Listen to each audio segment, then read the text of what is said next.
Hi, welcome back to ಮಾಹಿತಿ ದಿನ YouTube channel. My dear friends, ಈ ಒಂದು ವಿಡಿಯೋದಲ್ಲಿ 4 ವರ್ಷದ ಪದವಿ ಕೋರ್ಸ್ ಕೈಬಿಡಲು ನಿರ್ಧಾರ ಅಂತ ಇದೆ. ಏನೆಲ್ಲ ಇದೆ ನೋಡ್ತಾ ಹೋಗೋಣ. ಇಂದಿನ ಬಿಜೆಪಿ ಸರ್ಕಾರ ಜಾರಿಗೆ ತಂದಿದ್ದ ರಾಷ್ಟ್ರೀಯ ಶಿಕ್ಷಣ ನೀತಿ, ಏನು NEP ಅಂತ ಕರಿತೀವಿ, ಉನ್ನತ ಶಿಕ್ಷಣದಲ್ಲಿ ಪರಿಚಯಿಸಿದ 4 ವರ್ಷದ ಪದವಿ ಮಾಡಿದರು. BSc ಅವೆಲ್ಲ BA ಬಹು ಐಚ್ಛಿಕ ವಿಷಯಗಳ ಆಯ್ಕೆಯ ಅವಕಾಶಗಳನ್ನು ಪ್ರಸ್ತುತ ಕಾಂಗ್ರೆಸ್ ಸರ್ಕಾರ 24-25ನೇ ಸಾಲಿನಿಂದ ಕೈಬಿಡುವುದು ಖಚಿತವಾಗಿದೆ. NEP ಪರಿಚಯವಾಗಿದ್ದ ಕೋರ್ಸ್ ಕೈ ಬಿಡುವ ಶಿಫಾರಸಿಗೆ ಉನ್ನತ ಶಿಕ್ಷಣ ಇಲಾಖೆ ಅಸ್ತು ಎಂದಿದ್ದು ಮುಖ್ಯಮಂತ್ರಿಗೆ ಒಪ್ಪಿಗೆ ಬಾಕಿ ಇದೆ. ಆಗುತ್ತೆ ಇದು. ಕಳೆದ ಸರ್ಕಾರ NEP ಜಾರಿ ಮಾಡಿದ್ದು ರಾಜ್ಯದಲ್ಲಿ ಪದವಿ ಅವಧಿ 3 ವರ್ಷದಿಂದ 4 ವರ್ಷ ಏರಿಕೆಯಾಗಿತ್ತು. NEP ಜಾರಿ ವೇಳೆ ಪದವಿ ಸೇರಿದವರು ಪ್ರಸ್ತುತ 3ನೇ ವರ್ಷದಲ್ಲಿ ಅಧ್ಯಯನ ಮಾಡುತ್ತಿದ್ದಾರೆ. ಇವರ 4ನೇ ವರ್ಷದ ವ್ಯಾಸಂಗ ತಪ್ಪಿಸಲು ಮಧ್ಯಂತರ ಆದೇಶ ನೀಡುವ ಸಾಧ್ಯತೆ ಇದೆ ಅಂತ ಹೇಳಲಾಗಿದೆ. ಸೊ ಈಗ 3ನೇ ವರ್ಷದಲ್ಲಿ ಆಲ್ರೆಡಿ ಇದ್ದಾರೆ, ಮತ್ತೊಂದು ವರ್ಷ ಓದಬೇಕಂದ್ರೆ ಸಮಸ್ಯೆ ಆಗುತ್ತೆ.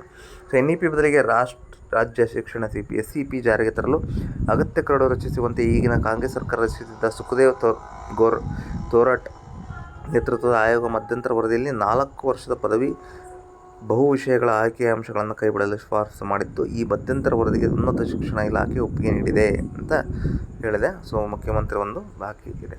ಸೊ ಇದಾಗುತ್ತೆ. 4 ವರ್ಷ ಬದಲಿ 3 ವರ್ಷ ಇದ್ದರೆ ಬೆಟರ್, ಎಲ್ಲರಿಗೂ ಅನುಕೂಲ ಆಗ್ತಾ ಹೋಗುತ್ತೆ ಅಂತ ಹೇಳ್ತಾ ಮಾಹಿತಿಯನ್ನು ಮುಗಿಸ್ತಿದ್ದೆ. ಮತ್ತೊಂದು ವಿಡಿಯೋ ಸಿಗ್ತೀನಿ. ಅಲ್ಲಿ ಟೇಕ್ ಕೇರ್. ಧನ್ಯವಾದಗಳು. Stay tune to Mahiti YouTube channel. Click on the bell icon for the latest notifications. Thank you.